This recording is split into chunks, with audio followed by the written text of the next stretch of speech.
everyone. This is Dr. Sanjeev Sarkar from the Department of Geography, Central University of Karnataka. Today we are here to discuss on very important topic, which is migration. This particular topic is useful for the students of geography and as well as for the students who are having interest to study the migration.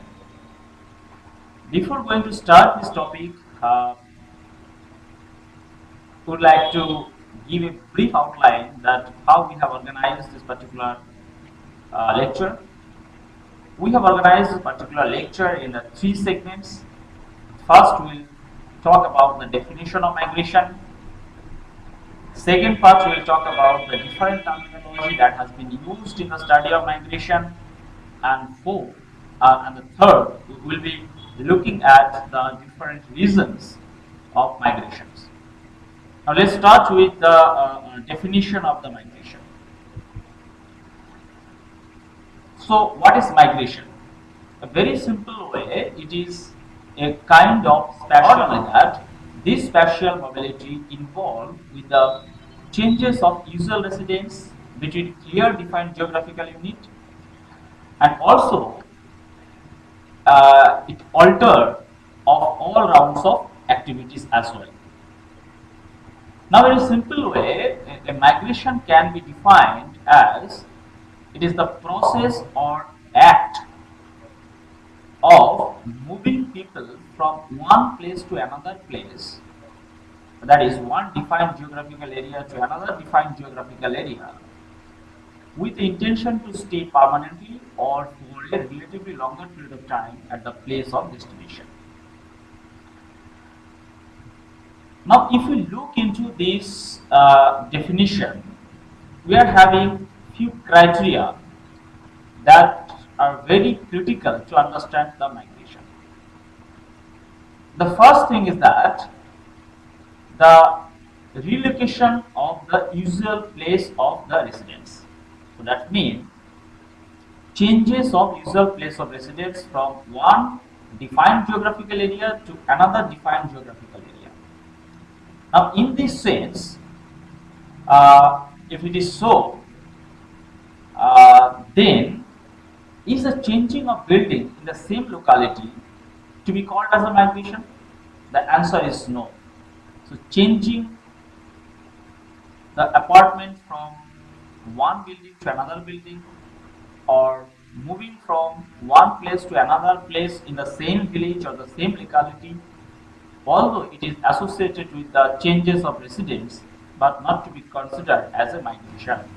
The spatial mobility should have taken place beyond a particular geographical unit, which is not happening here. So changing a building in the same locality will not be considered as a migration. Second important criteria is the time. Time is also important as migration, that how long you are going to the destination place. So whether you are going to the destination place for a shorter period of time or for a longer period of time, that is also important to consider as a migrant. That's why commuters are not called as a migrants. Then third important criteria is the permanency or intention to stay the permanently. So the definition clearly says that when people move from one place to another place, to qualify as a migrants, either they have to stay there permanently or they have to go there with the intention to stay there permanently. So these are the three criteria that are used to understand the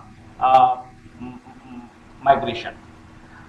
Now we can see that there is a close link between spatial mobility and as well as the migration. Now whether all spatial mobility to be called as a migrants or not, that will come to know. Now, although it looks same, but there are some difference in spatial mobility and as well as the migration. Now spatial mobility refers to all geographical forms of movement. So it could be long distance or it could be short distance. But in case of migration, the short distance movement within the same locality will not be called as a migrants. They are kind of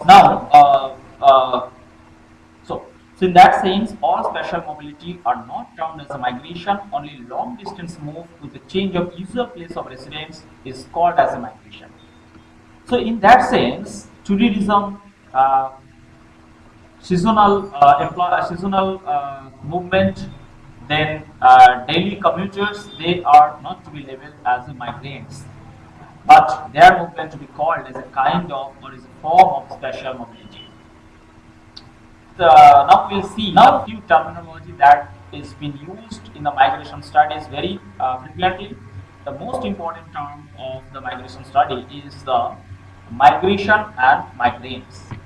So from the definition, we already came to know that what is the migration. So migration is a process by which people move from one place to the another place, and migrants are the people who are involved in the process of migrants.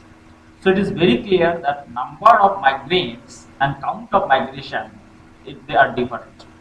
Number of migrants will be always equal or less than the count of migration. Okay. So another terminology which is called the migration interval. What is migration interval? Migration is a very continuous phenomenon, and it happens over the period of time throughout the year. So in order to understand the migration behavior properly, or to analyze the migration data properly, sometimes what we do that we divide the years into different time intervals, and we compile the migration data within that time interval. So these uh, kind of uh, this kind of segregation of the data in terms of different time intervals are called the migration interval. In general norms, we use the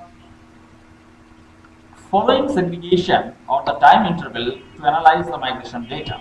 They are mainly either 1 year interval or 5 year interval or intercensal interval. So these are the common migration interval that we use to analyze the migration data. Now another important terminology are the area of origin and area of destination. So area of origin, it refers to that place from where people move out to other place. So that particular place is called the area of origin, and area of destination are those places where people go and settle down. So those places are called the area of destination. Now next, in-migrants. Now in-migrants and out-migrants. In-migrants are those who comes in to the area of destination from other place or outside of that place.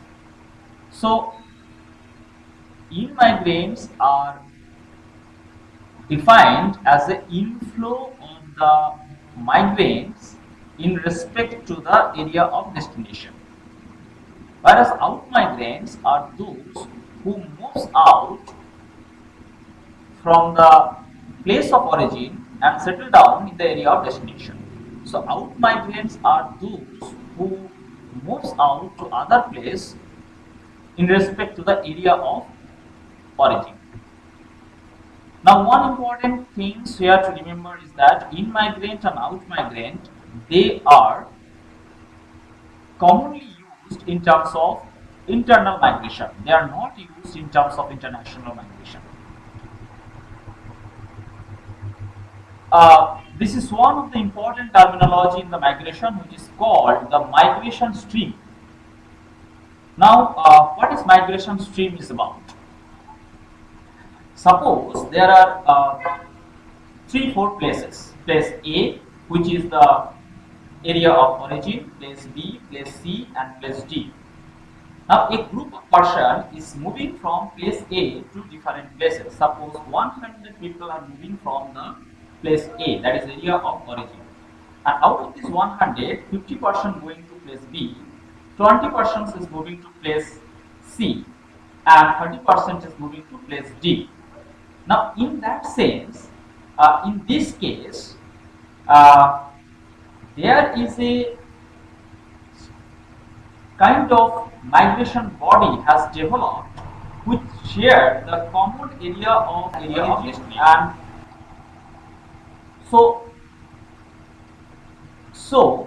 a migration stream is the body of migrants who have common area of origin and destination. In this case, there are three migration stream has developed. Place A to place B, there is a migration stream where migration volume is 50. Place A to place B, there is another migration stream has developed. Migration volume is 20. Place A to place C, there is another migration stream has developed where migration volume is 30. So this is what the migration stream, where the migrants they share the common area of origin and common area of destination.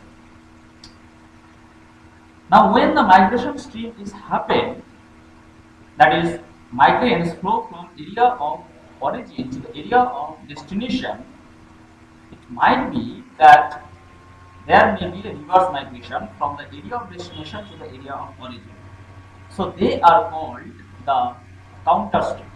In general, the streams are bigger in the volume, larger in the volume, and counter stream they are the lesser in the volume. So another important terminology is the lifetime migrants. So this terminology is little critical to understand. So basically, in the census, we define lifetime migrants to those whose area of residence at the census or the area of birth and differs. They are termed as a lifetime migrants. So as example, suppose today census enumeration is happening and I have been asked what is my place of residence. Suppose I am staying, my place of residence is West Bengal.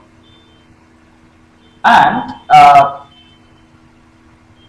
the next immediate question will come, then what is your place of saying, suppose my place of residence, my place of birth is Punjab. So in that sense, I will be called as a lifetime migration. And it will be automatically, it will assume that I am here I'm here since last 10 years. Because since happens in 10, once in 10 years. So although there is a demerit to define the lifetime migrants in this criteria, but still usually we define the lifetime migrants in this way only. Now there is another terminology which are commonly used in the migration study are the legal migrants and illegal migrants. So legal migrants or illegal migrants, they are differentiated based on the legality aspect, that is the government approval. So legal migrants are those who have the government permission to live in the place to which they are migrating, whereas illegal or undocumented migrants are those which do not have the government permissions. Another important terminology which are very often used in the migration analysis, they are called, which is called the migration, which is called the refugee. So refugee is they are the different than the migrants as per the UN definition, which is also accepted by many of the countries of the world.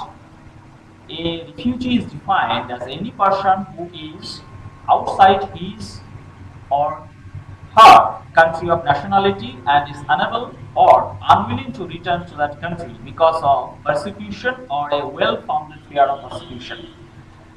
And that claims of persecution may be based on the race, religion, nationality, membership in a particular social group or public opinion. Now here, migration and the migrants and the refugee, they are completely different. Migrants do have the legal authority to stay, particularly the legal migrants, they have the legal authority to stay in the place of destination, and as well as they can go back to their country as and when they wish to go. In terms of refugee, it's not like that. Now, next important thing is that why should we study the migration?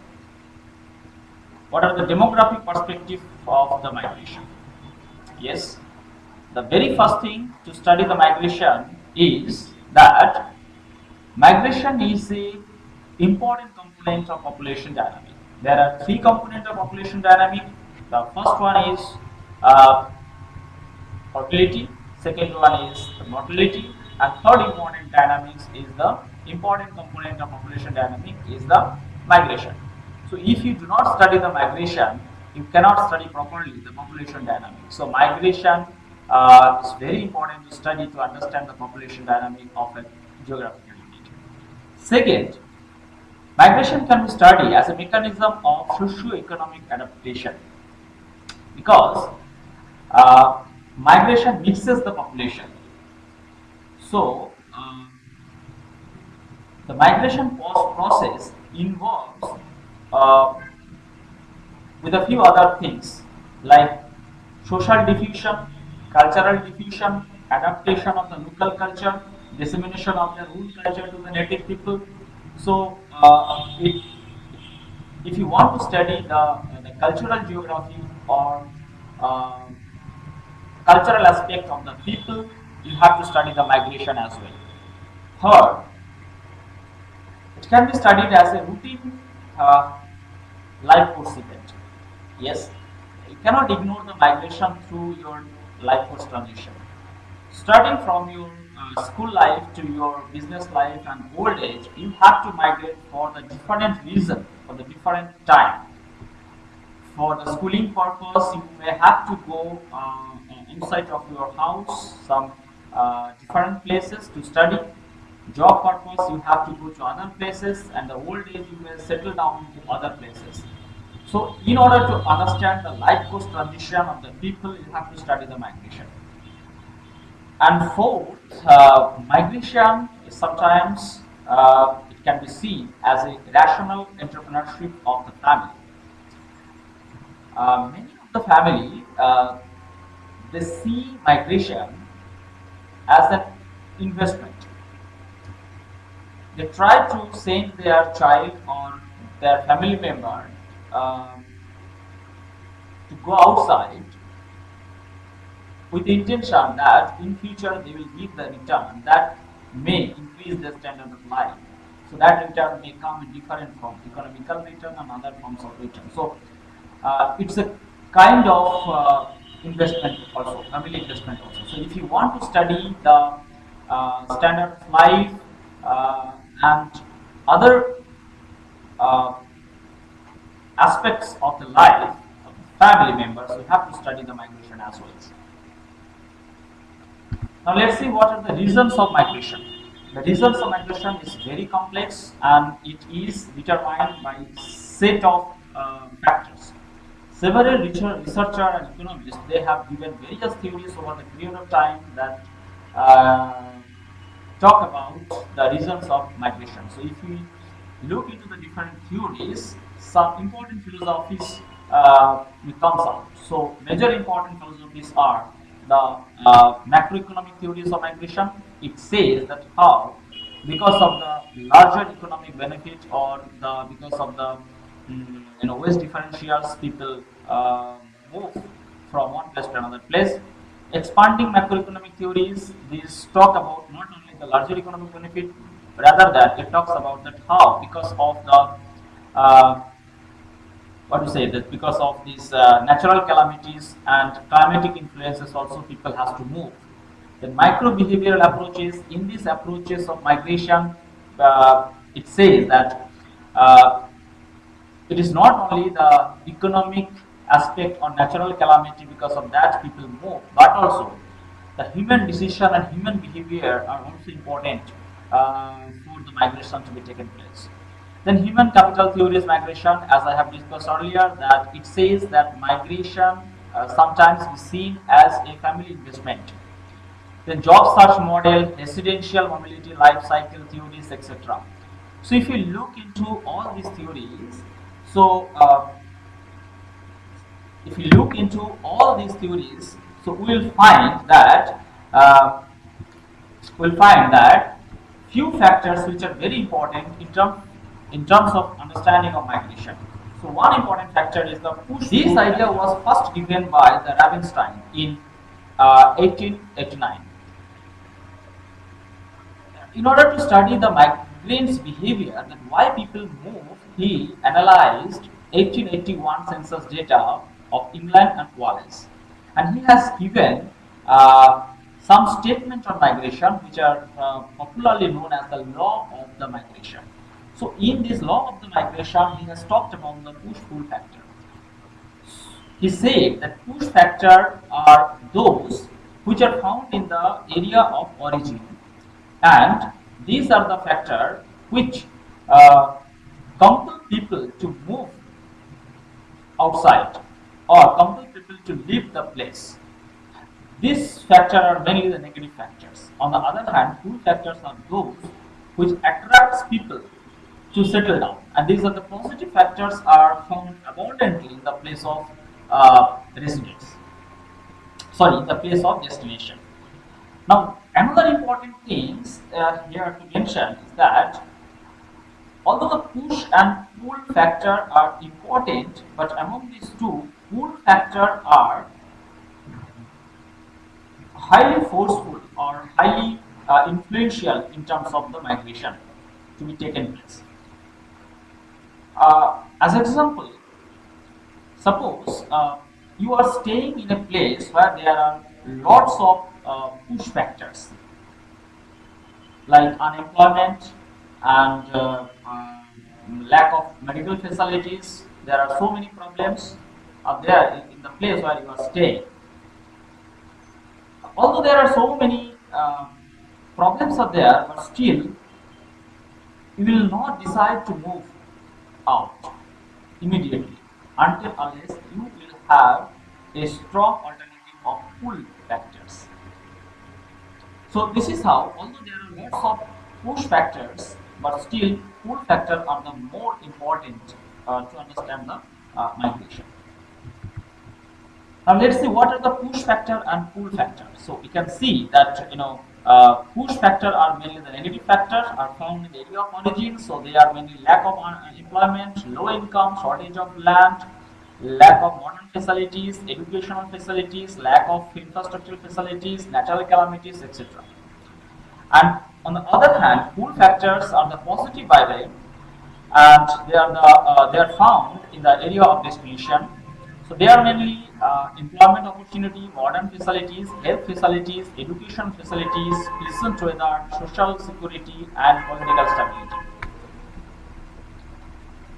Now, it is also important to mention that although the push and pull factor are very important uh, for the migration, but again, this push and pull factor is subject to the cost benefit analysis. Basically, this migration is not so easy to understand. It is not only the push and pull factor, but there are so many other factors also which influence the migration processes. So in 1966, Lee he has refined the Ravenstein model of the Ravenstein's law of migration and given a new concept. In addition to the push and pull factor, he added two other important factors as the results of migration. They are called intervening factors and the personal decisions. Actually, desire of migration and migration to be happen actually. Between these two, there is a vast difference, and this desire of migration turns into the actual migration when the criteria of intervening factors are met.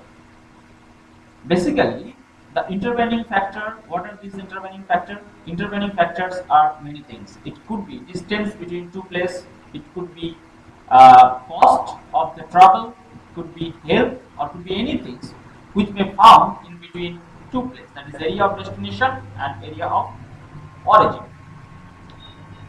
Now, cost of migration could be either monetary cost or could be psychological cost also. It is very painful to or very difficult to leave the parental place, permanently. And even the criteria is met, it is not always that people will move. Final decision of the movement are particularly determined by the individual person's decision. If he thinks to move, then only he will move, else he may not move also. Apart from this push and pull factors approach, there is another factors which are also called the wedge differential factors. This is neoclassical approach also. In this approach, it is argued that the migration will take place between the places where there is a difference between wage rate. There is a difference of wage rate. Now, labor will move from the low wage rate area to the high wage rate area, continue till the point when wage rate becomes equal between these two places. How it is possible? This theory says that when labor will migrate from the low wage rate area to the high wage rate area, in the low wage rate area, labor supply will reduce. So, labor, because of the labor scarcity, labor rate will increase. On the other hand, area of destination place, there will be a high supply of the labor, and because of the high supply of the labor rate will reduce, and thus both the place will come in a equalization stage. Although this theory was being criticized in the several ways, because this migration may not happen very straightforward way. There are so many barriers of there to migrate. Another approach is called migrants network. Now, this is very important things. Migrants network is established by the people in origin and destination, and migration will take place very oftenly between these two places only. As example, how the migration network work. So I will give you example how migration network work. As example, there is a huge labor flows from West Bengal to Kerala. Although the labor rate in Kerala and Maharashtra, particularly in Mumbai, it is almost same, but still most of the labor of West Bengal will move to the Kerala because they have a labor network from West Bengal to Kerala, and because of this strong network, people will move to that particular destination. Although there are other opportunities also, but they will try to move to that place where they have already a known setup. So, migrants network is also important to understand the migration phenomena. Now, family human capital, as I have discussed earlier also, that in many family or at individual level, migration can be seen as a family investment. People choose to migrate to places where the greatest opportunities exist, and this may not be where the average wage are currently the highest, but rather where the individual migrant believes that in the long run he will get lots of return or benefits out of that. Then searching for a job.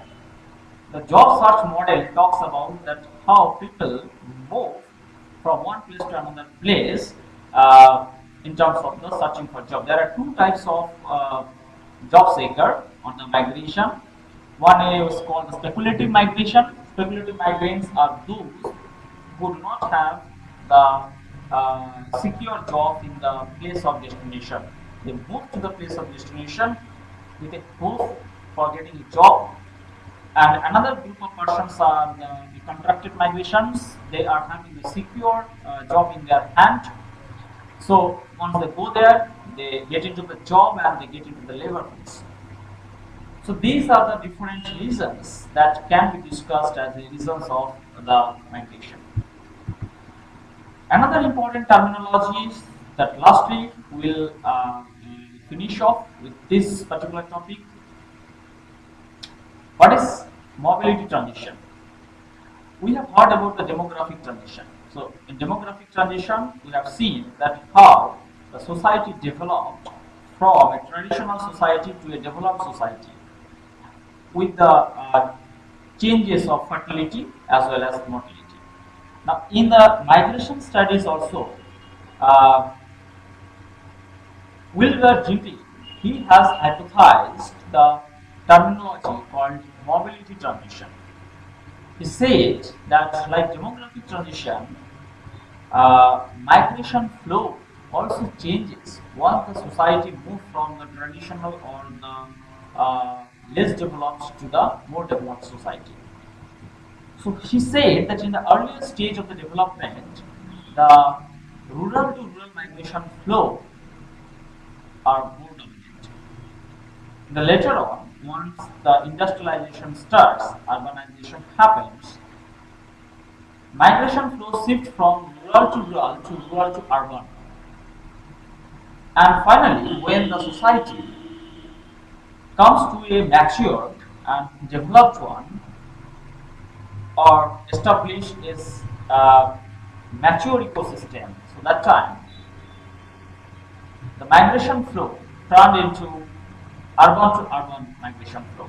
So this is how the mobility transition happens with the advancement of the society. So thank you. So I'd like thank you all to this lecture today. So in the next lecture, we'll have a discussions of the rest of the parts of the migration. Thank you. Thank you so much.